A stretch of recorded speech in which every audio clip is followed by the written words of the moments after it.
Tayyip bir dənə azəri yığa bilərsən. Hə, yığaram onu.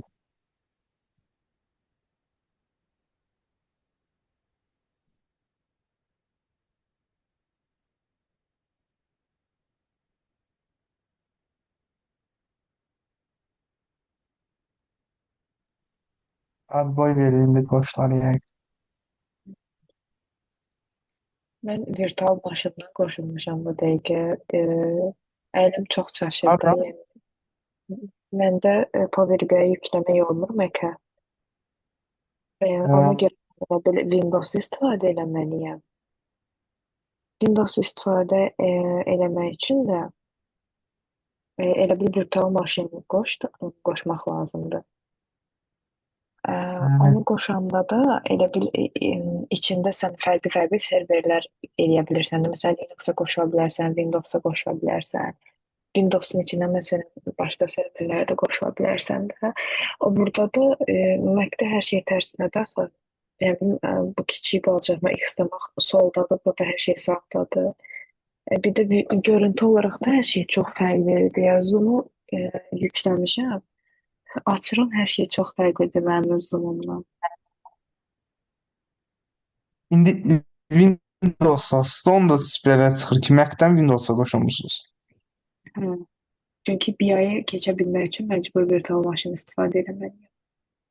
Hə, məndə Windows-da bir ay biraz var amma. Windows-da ləng işləyir axı. Necə? Ləng işlədi. Windows-da biraz ləng işləyir axı. Hə, Ona görə sürəti ilə yarışıram bu dəqiqə. Mən əlim öyrəşib mən Mac-ə istər-istəməz daha sürətlidir.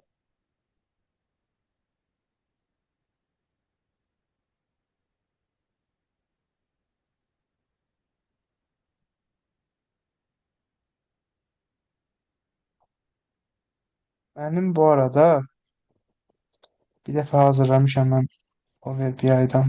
Yəni sizə göstərim.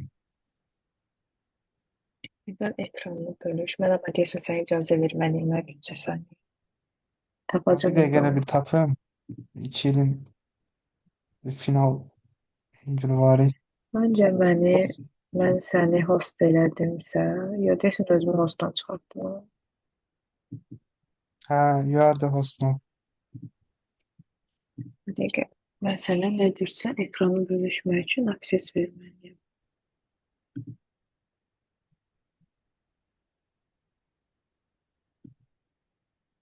Ayda tapmadı hemen. Bir il əvvəl təsəvvür edeyim. Bir yayın içinə girəndə bir yayın içində olacaq. Orada gəlir ki unable to open document. Ne oldu? Silinip bu. Dem bir dəqiqə baxım. Bir dəqiqə.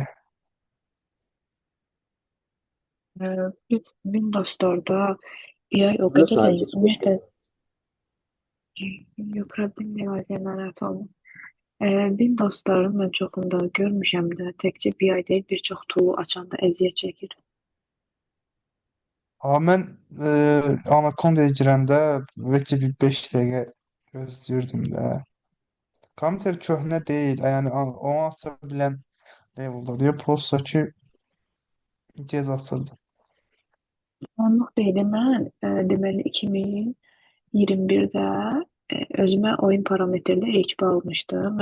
Məndəki Mac Air'dir, Pro deyil də. Mən bunu 2023-də 2023-ünü almışdım.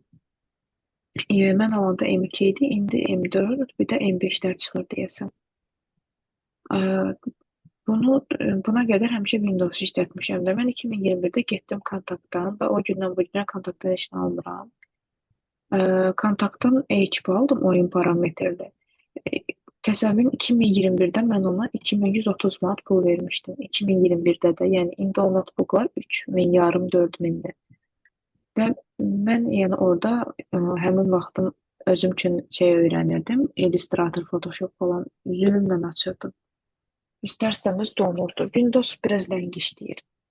Mac-in nəyə yaxşıdır? Mac çox sürətlidir. Bir də Mac-in özünün daxilində security var. Məsələn, sən hər hansısa bir antivirus falan heç nə yüklənmirsən də, o özü hər şey deyir.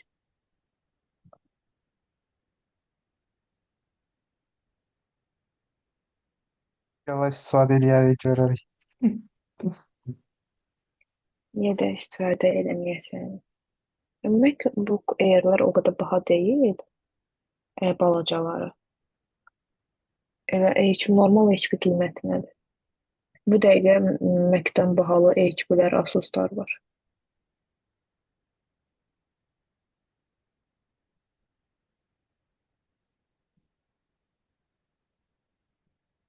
Sən tapa bildin xətayı yoxsa? Hə, Amma açılmır ha? dəqiqən. Sadə bir şey idi. Biz az keçmişdik bir dəqiqə. Amma ki, nə vaxta görə yaxşı idi. Sən harda keçmisən Power BI-ı? Bir ay keçmişəm cəmi. Bu da ancaq mail istəyir. Sən bir dəqiqə paylaşım. Öyrənmək olaraq harda öyrənmisən onu soruşurdum. Hə, orada elə Baratsonda. Elmlərdə gedirdim Baratsona. Elə Excel'də bir dəfə orada öyrənmişdim. O ingilis dili kursu deyil.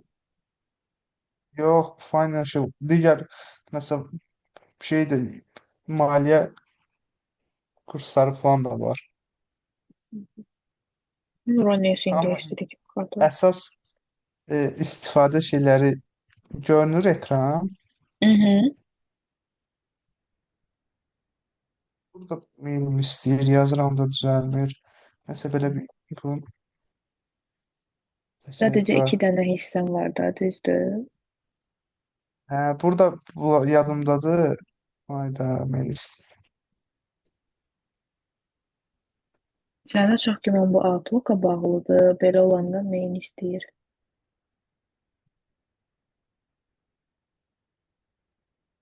Nöqtəni qoymadın xətayı. Hə, gördüm onu. Sadəcə burada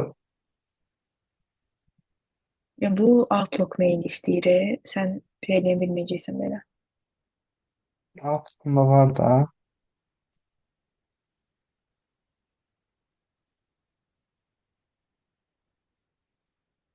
İkisi de var da.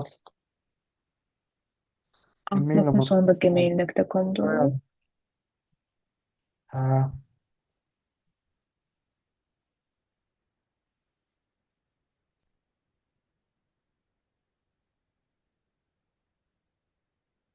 Amma sənin dashboardun çox sadədir.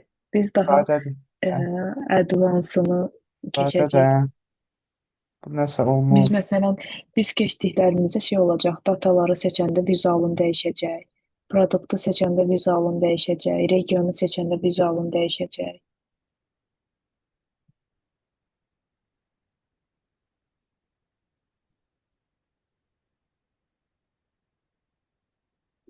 Mən Power BI-yi çox bəyənirəm. Nə yalan deyim. Parmağımla yumur ki.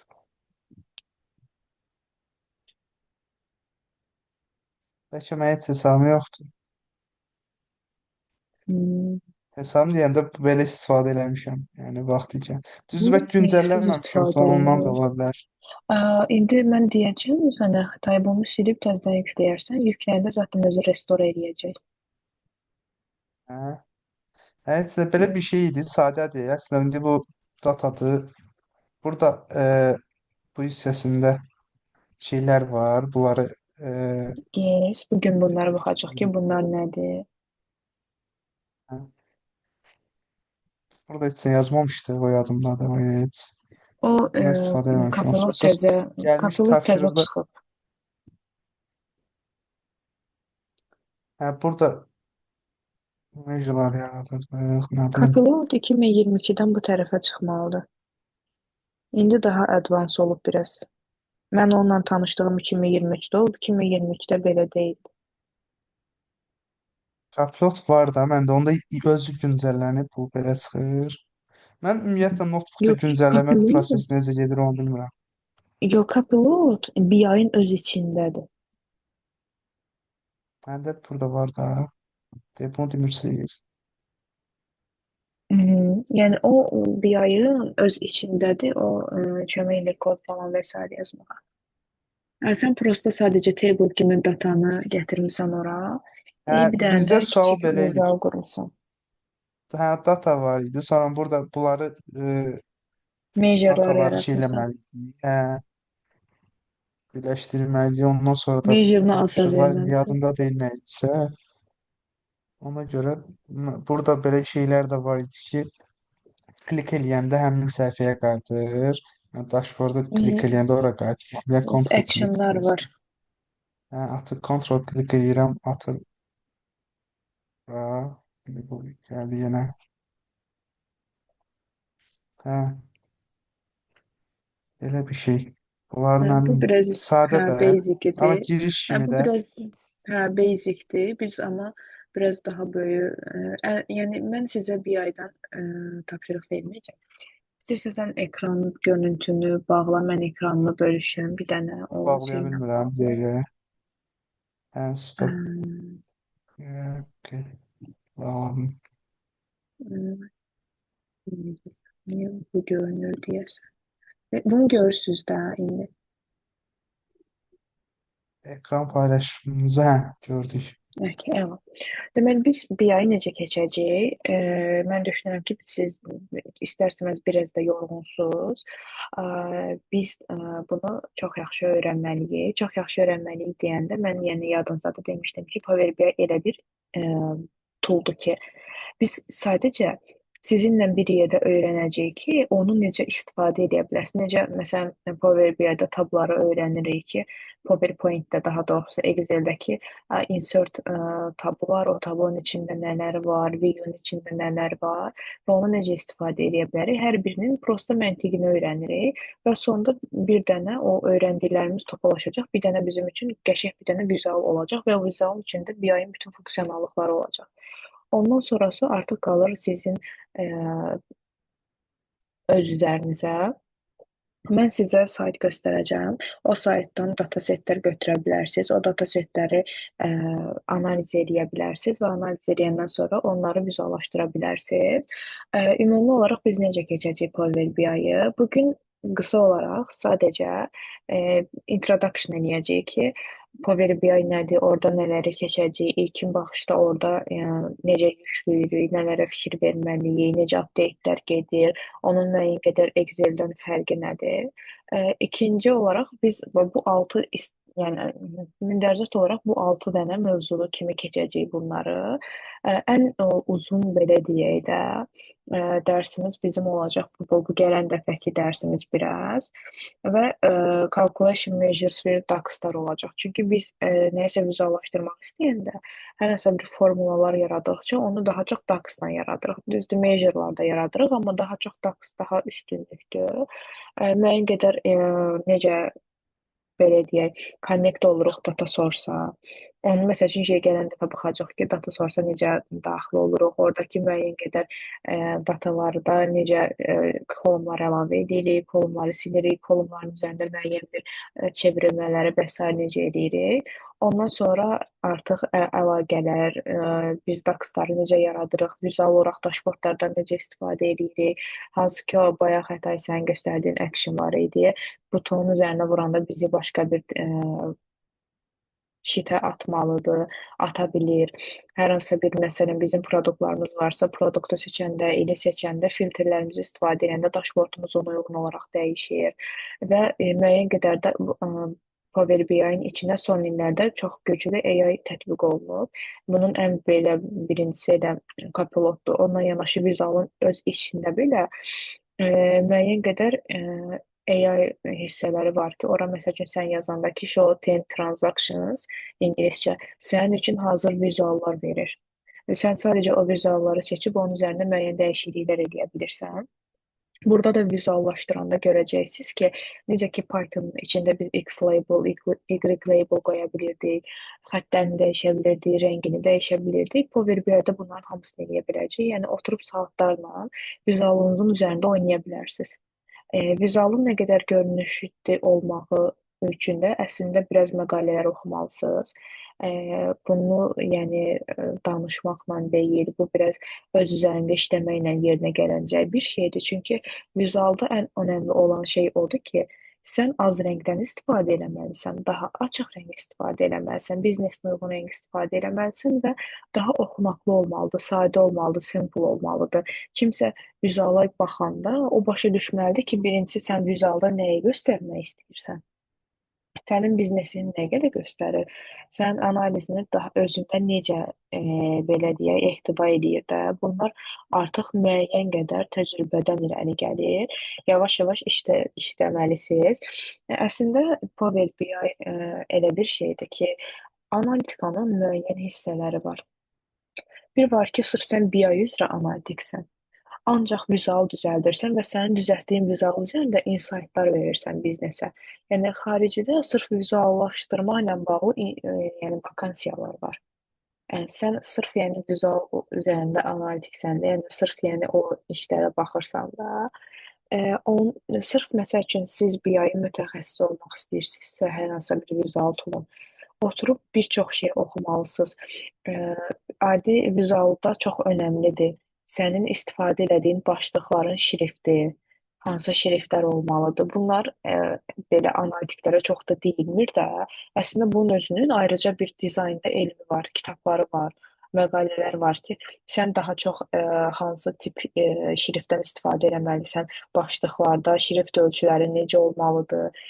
Vizuallarla bağlı biz Pythonda detallı, yəni baxmışdıq ki, hansı nələri göstərmək üçün hansı vizualdan istifadə olunur chat olaraq.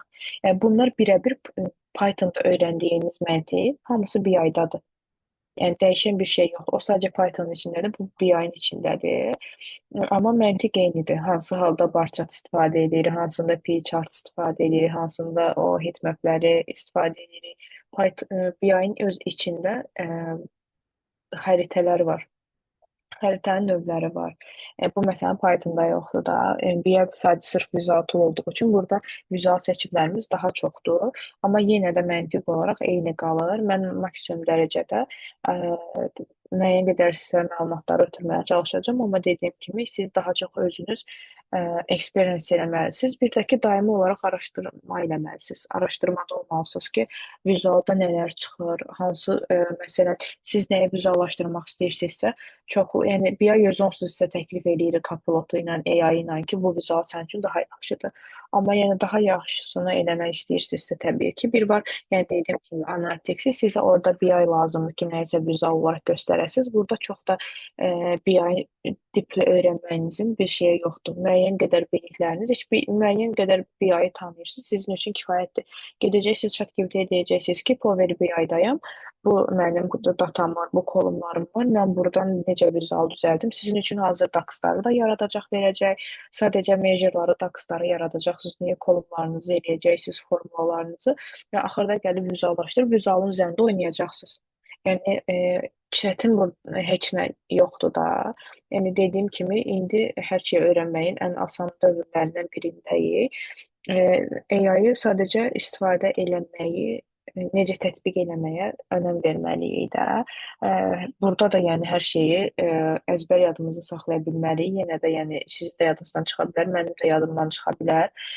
Power BI-da daksları yaratmaq SQL-də koluma bir düstur yazmaq kimi bir şeydir. Çünki Power BI Microsoftun məhsuludur. Microsoftun özünün də SQL-i MS SQL-dir deyə, oradakı bizim yaratdığımız dakslardakı bütün formulalar MS SQL sintaksisi iləndir. Yəni SQL-i bilməyiniz sizə kifayət edir. Hamısını nəyisə əzbər bilməyə ehtiyac da yoxdur. Bizim AI-mız var, bizə kömək edir. Əsas odur ki, biz o nəyi necə eləyəcəyimizi bilək. Qalanı hamısı yerində oturur. Biz bu ardıcıllıqla davam eləyəcəyik. Mən sizə ev tapşırığı verməyəcəm hər dərsin sonunda. O da niyə? Çünki məsələn, biz keçəcəyik növbə, bu gün introduction keçirik. Bununla bağlı mən sizə məsəl üçün nə verə bilərəm? Biraz şeydir də.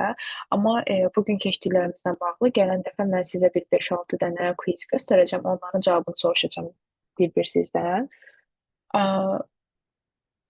Ondan sonra Connection məsəl üçün Shaping Data'da o dediyim kimi şeylər keçəcək. Dax'da Dax yaratmaq keçəcək. Bunu necə yaradırıq? Ev tapşırığı ilə olmur da. Məsəl üçün BI-yi bitirməliyik ki, siz bir dənə dataset üzərində bütün bu bildiklərinizi vizuallaşdırasınız. Ona görə də bunları ardıcıl keçəcək. Mən çalışacağam ki, sizə də uyğun olsun. Həftədə 3 dəfə keçək. Yəni, ancaq mən keçəcəm onsuz. Mən sizə göstərəcəm ki, bunları necə istifadə edirik. Ondan sonra mən sizə ən sonuncu bu dərsi keçəndə bir dənə dataset verəcəm və onu vizuallaşdırmağı istəyəcəm və siz də indiyə qədər öyrəndiyimiz hər şeyi üzərində tətbiq edəcəksiniz. Bir dənə qəşəng vizual düzəldəcəksiniz. Ona qədər də məsəl üçün Aytac əgər sizə mentorluq eləməyə davam eləsə, bir ayda da bizim keçdiyimiz mövzuları ona göndərəcəm və o biraz məsəl üçün sizinlə ki, hər hansı bir kolumda bunlar necə edilərsə onu praktis eləsin. Bizim bundan belə deyim, bu, kifayətdir ki, siz bir ay öyrənə biləsiniz və hər dərs sizə bütün dərs materiallarını belə PDF formasında hazırlayacağım, göndərəcəm ki, orada kimi aydın məsəl üçün queryləri necə yazırıq, o vizualda nələri eləyiriksə, hər dərs mən onu hazırlayacağım və dərs sonunda sizə göndərəcəm. İndi məsəl üçün burada necə düzəltmişəmsə, mənim əlim hələ də öyrəşmir burada bunu istifadə eləməyə. Biz ümumiyyətlə bir ayda nəyə görə bir ay istifadə edirik? Yəni bu sualların cavabını mən detallı şəkildə bura yazmışam. Ə, Oxuya bilərsiniz, biraz özünüz də araşdıra bilərsiniz. Məntiqən də məsəl üçün BI-yı istifadə eləmək daha çox əlverişlidir, sərfəlidir. Çünki siz hər şeyin bir dənə bir şeyi var da. Məsələn, biz SQL-i niyə istifadə edirik? Datada. Çünki bizim database'imiz SQL-dədir və biz ona görə onu məsəl üçün üzərində cəmləşdiririk bunu. Məsələn, Excel-i niyə istifadə edirik? Niyə məsəl üçün bir yerdən sonra SQL yarandı? Əvvəl SQL yox idi. Hamı ən birinci data necə olub vərəqlərdə? İnsanlar hər şeyi vərəqlərdə qeyd edib, sonra Excel yaranıb, sonra SQL yaranıb. Hər tool'un özünün müəyyən qədər bir ə, üstünlüyü var. Yəni sırf hərəsi bir məqsədə daha çox qulluq eləyir. Ola bilər, yəni digər, məsəl üçün Excel-dən Power BI-yə gedək baxaq ki, məsəl üçün onun üstünlüyü və fərqləri nələrdir də. Biz orada görəcəyik ki, Excel-də də müəyyən qədər funksiyalar yarada bilirsiniz də, riyazi hesablamalar eləyə bilirsiniz. Eynilə bu hesablamaları BI-də eləyəcəksiniz. Hətta Excel-də vizuallaşdıra da bilirsiniz də. Kolumlar yaradırsınız, orada riyazi əməliyyatlar icra edirsiniz, sonra nəticələri götürürsünüz, vizuallaşdırırsınız. Eləmisiniz bunu nə vaxtsa? Necə Excel-də eləyib sonra Power BI-də vizuallaşdırmaq? Yox, Excel-in özündə elə vizuallaşdırmısınız, riyazi hesablamalar, məsələn, müəyyən bir əlinizdə Hə, cədvəliniz var, cədvəldə hesablama üçün vizuallaşdırırsınız da, düzdür?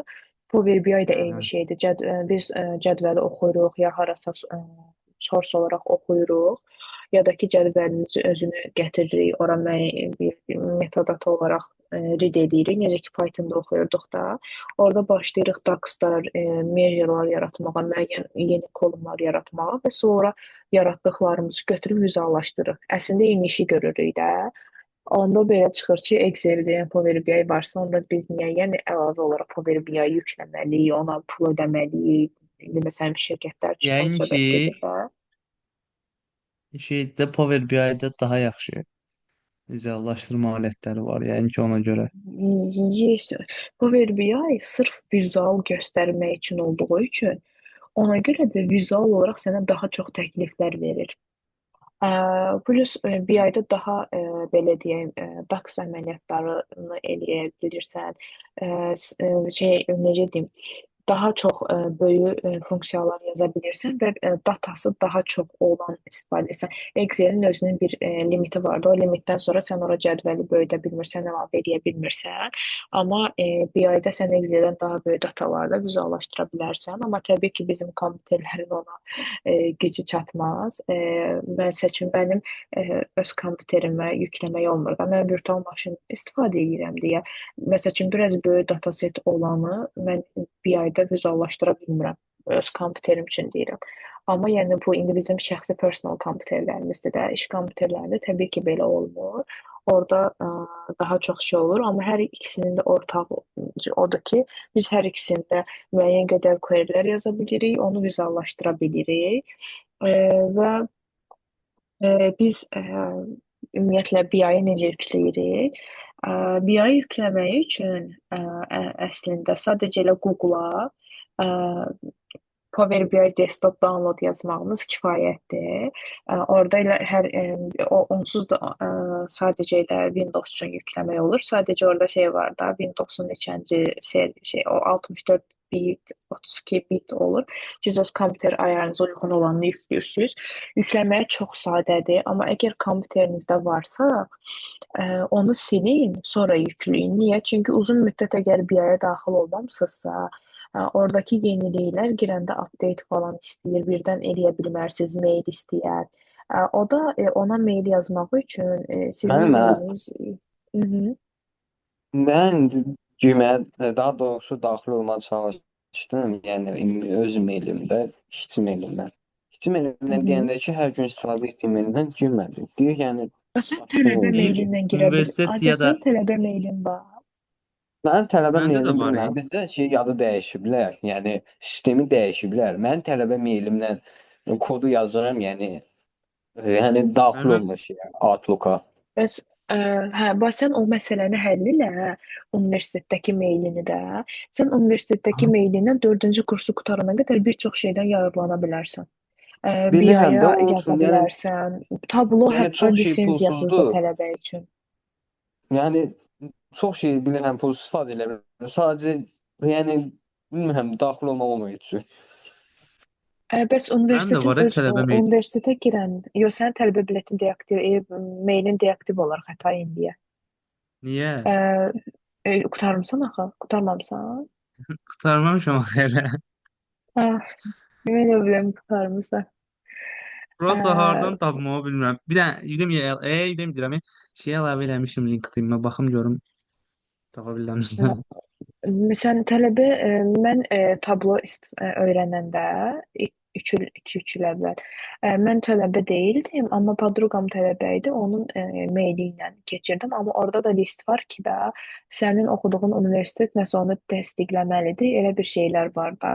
Mən baxmışdım Xəzərdə oxurdu. Xəzər təsdiqlədiyi üçün mən o maili ilə girmişdim. Elə tablonu bir il pulsuz istifadə elədim o magistri qurtarana qədər. Ə, Tələbə meylinin elə yaxşı funksionallıqları var. Hmm, Mən Tələbə mailimi hə, axtarıram. mən onun baxın, mən məsələn dünənləri mən özüm sildim BI-yı öz kompüterimdən. Çünki bir neçə aydır ki, mən BI-yə daxil olmurdum da. İşte lazım olmur mənə məsələn BI mənə işlə bağlı maksimum vizal lazımdır da. O da işdə öz alətlərimiz var da. Ona görə mən sildim, siləndən sonra yüklədim. Yükləyəndə yenə də restore eləyir özü. E, Mən məsəl üçün dünən özü restore elədi. Əvvəl məsəl üçün nələr eləmişdimsə falan hamısı içindədir. 2 il əvvəl bir ayda nə vizuallaşdırmışamsa. İndi bilməm onu açacaq, açmayacaq, amma yəni recent faylların içində göstərir də. Yükləməyə çox sadədir, elə yükləyə bilərsiniz. Yükləyəndən sonra BI-da bizim bilməli olduğumuz bir neçə məqam var. Bu faylda nə deyirdim sizə? İndi mən onları sizə göstərəcəm. Ümumiyyətlə onlar nədir? Burada hamısını şəkillə mən əlavə eləmişəm. Orada da izah eləyirəm ki, da məsəl üçün bu nədir, bu nədir. Səhər bir gün müsahibə falan versəz, getsəz, nəzəri bilik olaraq sizə əslində kömək edir ki, bunlar nədir və necədir, daha doğrusu nə deməkdir. Mən bir dənə BI-mı açmağa çalışım.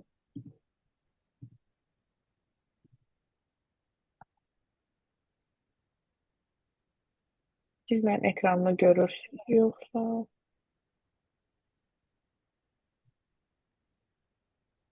Data view hissəsini görürük. Hmm, PDF açır yoxsa bir dənə mən stop eləyim. Bir dənə BI-im açılsın. İndi bunu belə share eləyim. Deməli BI. Okay. İndi görürsüz də düzdür BI-mi?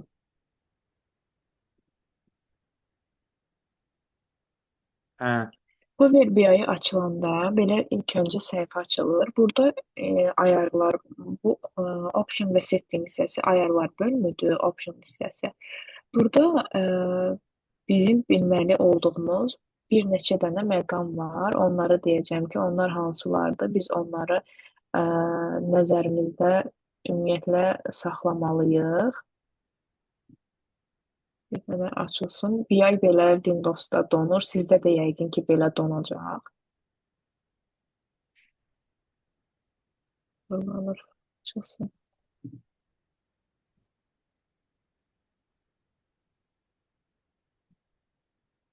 Okay. Bu hissədə mən bayaq seçmişdim. Bu hansı ki option hissəsidir. Burada ayarlar var da. Bizdə burada preview features var. Burada hansı ki müəyyən qədər biz nələrisə görmək istəyiriksə tabların içində və s. bunların hamısını klikləyə bilərik. Sonra burada bizdə data load hissəsi var. Bu hissədə önəmli olan iki şey var. Biri hansıdır? Və buradakıları görürsünüz. Bizdə bura nə yazıb? After detect new relationship after data is loaded var. Bu nədir? Biz cədvəlləri BI-yə oxudanda o özü cədvəllər arasında əlaqə yaradır. Bu relationshipləri bilirsiniz. Yadınızdadır, mən sizə demişdim, relationshiplər oxuya bilərsiniz maraqlıdırsa, SQL keçəndə birin çoxa, çoxun birə. BI-yə biz cədvəlləri əlavə edəndə, daha doğrusu məsələn Excel-in içində bir neçə dənə sheet var da, düzdür? O onları ayrı cədvəl kimi görür də. Ora əlavə edeyim, mən o hissəyə gələndə göstərəcəm sizə. Avtomatik olaraq relationlər yaranır. Məsələn, mənim bir sheetimdə müştəri ID-im var, digər sheetimdə də müştəri ID var. O özü bir-birinə map eləyir. Göstərir ki, buradan bura gedə bilərsən, buradan bura gedərsən, oxları özü qoyur. Biz əgər bunu klikdən götürsək, o oxları ora qoymayacaq. Ona görə də əslində bunun burada qalması yaxşıdır ki, özü relationləri özü qoyur. Amma tövsiyə olunur ki, bunları özünüzdə yaxşı bilmək üçün eləməyəsiniz ki, özünüz daha yaxşı belə deyim, görəsiniz ki, yəni onlar nədir və necə işləyir. Bizdə Power BI-ın özünü açanda, bura görürsüz, bu Power BI-ın özünün ana səhifəsidir. Hansı ki, biz burada vizualları düzəldəndə dashboard hissəsidir. Burada görürsüz, page-lərdir. Hər page-in özündə biz müəyyən bir dashboardlar düzəldəcəyik və bizim burada müəyyən hissələrimiz var. Burada görürsüz, report view yazılıb, table view-dur, model view-dur. Bu üçü əsas olaraq biz bunları bilməliyik. Və bizdə bir dənə də Power Query Editor hissəsi var və orada müəyyən biz riyazi əməliyyatları aparmağımız üçündür əslində bunlar. Burada məsələn biz hal-hazırda report view-dayıq da. Report özü nədir? Report eləmək deməkdir də. Vizual olaraq nəyisə vizuallaşdırsa o burada görünür. Burada bizdə table hissəsi var. Mən indi əgər bura bir dənə cədvəl qoşsaydım, o burada görünəcəkdi. Və mən burada əgər cədvəlləri o bayaq dediyim kimi burada görürsüz, avtomatik olaraq bu əlaqələr var. Yəni bu xəttlər onu göstərir ki, mənim məsələn buradakı deyəlim müştəri ID-im varsa, o burada da var. O burada hansısa bir başqa X sütunum var, bu başqa cədvəldə buradadırsa, özü bizim üçün hazır map edir. Biz bunları mütləq şəkildə, yəni bilməliyik. Power BI-in içindəki əsas bu, yəni funksionallıqlar budur ki, biz bunları müəyyən qədər bilməliyik. Hətta burada indi növbəti dərs dataya connect olub biz datamızı oxuyanda burada görəcəyik ki, burada cədvəllərin içində hansısa bir sənin cədvəldəki kolmun primary-dirsə, və s. Onlar da hətta işarə ilə, yəni haçar işarəsi ilə göstərir ki, sənin bu kolumun, bu atributun, məsələn, primary key-dir, necə bir-birinə əlaqələnir. Bu relationship hissəsi kimi görünür və bunun adı model view-dur. Ümumiyyətlə bizdə Power BI-in əsas 3 dənə, yəni görünüş olaraq hissəsi var. Biri report view-dur, biri table view-dur, biri model view-dur. Power Query Editor isə biz hər hansı bir əməliyyatlar edəndə özü açılır avtomatik olaraq. Onu da növbəti biz dərsdə görəcəyik. Bu gün sadəcə ümumi olaraq e, belə deyim, biz Power BI ilə tanış oluruq. Çünki siz növbəti dərsə qədər özünüzdə Power BI-yi yükləməlisiniz və ilkin bu baxışlara baxmalısınız ki, biz başlayaq ki, datanı necə oxuyacaq, necə çəkəcək, bunlara baxa bilək. Bir də bizdə ümumiyyətlə e, Power BI-in özünün bu yuxarı hissəsində help var. Burada görürsüz bu nədir? Bu əslində nədir? E, Burada Power BI vlog var. Sonra community'si var. Burada görürsüz developerlar var. Bura klik eləyəndə bizi aparır Microsoft'un öz Power BI-nin öz səhifəsinə. Orada daimi olaraq əslində daimi Power BI istifadəçisinizsə, buralara elə bir gedə bilərsiniz. Oradan məlumatları əldə edə bilərsiniz, oxuya bilərsiniz. Yəni nəsə bir BI-də ay hər hansısa bir ayda bir update-lər olursa və sair, bu mütləq şəkildə, yəni oradan gedib müəyyən məlumatları əldə edə bilərsiniz. Hər bir e, tool'ların community'si olur. Və burada da görürsünüz community var. Məsələn, bizim öz istifadə etdiyimiz Atakamanda community'si var. Mən məsəl üçün işdə bekar olanda girirəm community'yə, o mənim daimi istifadə etdiyim tool'u da işte baxıram görüm orada nələr yazılıb, nələrə önəm veriblər, ya yeniliklər nələr varsa, oradan da xəbərdar olmaq olur. Eyni zamanda kimsə nəyisə eləmək istəyir, eləyə bilmir. Sual verir communitydə. Siz də orada sual yarada bilərsiniz. Bu kimi şeylərlə tanış ola bilərsiniz. E, Bugün əslində bu mənim o deyirəm, mən bunu restore eləmişəm deyə burada görürsüz mənim köhnə dashboardlarımı göstərir. Prosta girim görüm açır, açmır. Maraqlıdır. Çünki o datasetlər məndə hal-hazırda yoxdur. Silmişəm mən onu burdan. Ki sildiyim üçün göstərmir. Sadəcə əvvəl hansı fayllarım olubsa, mən nə dashboardlar düzəltmişəmsə, onların hamısını burada göstərir əslində. Data setlərim qalmayıb. Qalsaydı bəlkə də yəni açardı. Mən indi sizə bu faylı da Açmır, nə yazılır göndərəcəm. ki? Remove eləyir. O normaldır, çünki o datasetlər məndə yoxdur hal-hazırda. Mən silmişəm və virtual maşınımın içini təmizləmişəm hamısını. İstifadə eləmirəm deyə. Çünki o mənim kompüterimə yer tutur deyə istərsəməz Mac-imi yükləyir də. Çünki Mac-in bu əməliyyat sistemi deyil axı, əlavədir deyə yükləməsin deyə mən istifadə eləmədiyim hər şeyi sıfırlamışam burada yayda ki, bunu istifadə eləmirəm içinə. İndi məsəl üçün sizə keçəndə göstərməyim üçün məcbur bu olmalıdır da kompüterdə. Ona görə təzədən məsəl üçün BI yükləmişəm, ona uyğun datasetləri falan yükləmişəm. İndi məsəl üçün sizlə nə işləyəcəksə, onlar hamısı burada qalacaqdı ya, müəyyən bir müddət saxlayacağam da, onda məsəl üçün onu görə biləcəm. İndi mən bu hazırladığım dərs faylını da atacağam sizə. Orada da baxarsınız. Ümumi bu dediklərimi yadınızda saxlayın. Çünki gələn dərs başlayanda ilk 5-6 dənə sizə sual verəcəm. Görüm nə dərəcəsində BI-yə ümumi bir baxış eləmisiniz. Bir də çalışın gələn dərsə qədər mütləq yükləyin BI-yi kompüterinizə ki, mən elədikcə siz də orada eləyə biləsiniz. Oldu müəllimə. Oldu, gecəniz xeyrə. Oldu, sağ olun, xeyrə qarşı.